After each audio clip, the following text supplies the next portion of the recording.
A church in Alabama opened a gun range behind their sanctuary.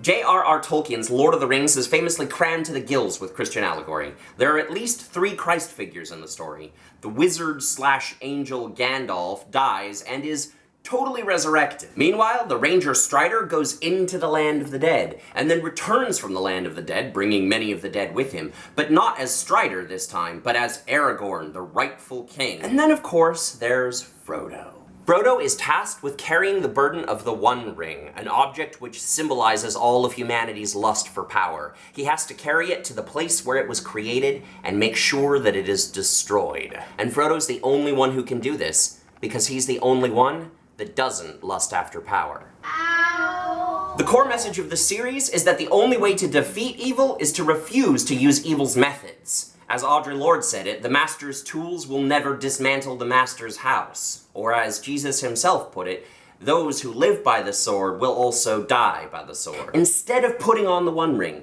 instead of picking up the master's tools, instead of living by the sword, Christians are supposed to creatively resist the temptation to power. And in the New Testament, we are explicitly told that we are not supposed to return violence for violence or hatred for hatred. We are instructed to love our enemies, to bless those who persecute us, and to return kindness for hatred.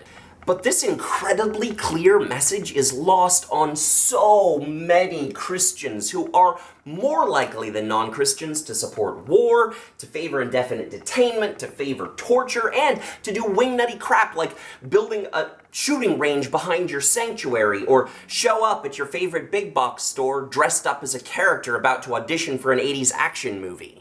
Instead of behaving like Frodo, who reluctantly carries the ring to the fires of Mount Doom to be destroyed, Christians in our country are signing up for the battle like, here, have my sword and my bow and my axe and my AR-15.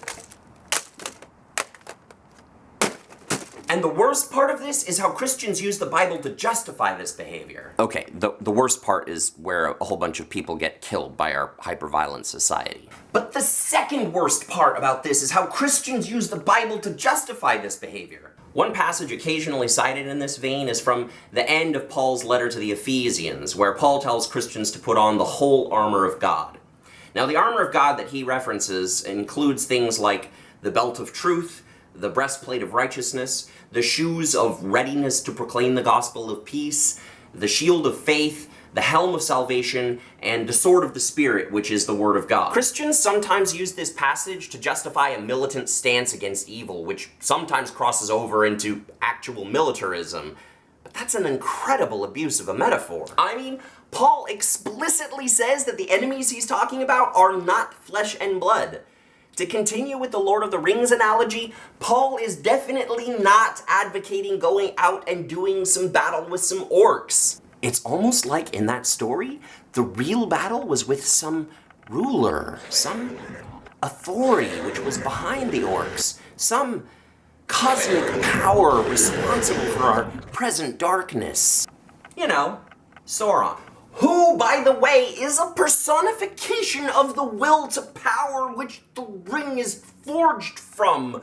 Not a literal person, but that tendency which we all have to try to coerce other people with violence to get our way. So to fight this spiritual, not flesh and blood enemy, Paul advises that we put on spiritual, metaphorical armor, the entire point of which is that it is not real armor. I mean, how many bullets do you think a breastplate of righteousness and a shield of faith are gonna stop?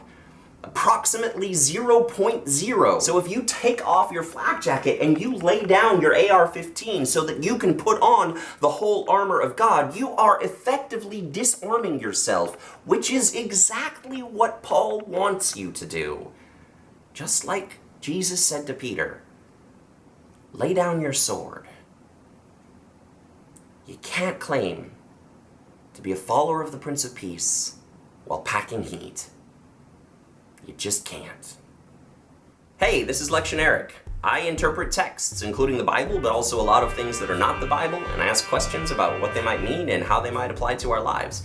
If you like this video, please comment, subscribe to my channel, click the little like button down there. And especially, I'd like to hear from any of you out there about the experiences you've had of witnessing Christians hypocritically supporting violence, either in their own lives or in culture or society around them. Thanks. See you later. You shall not pass! Oh!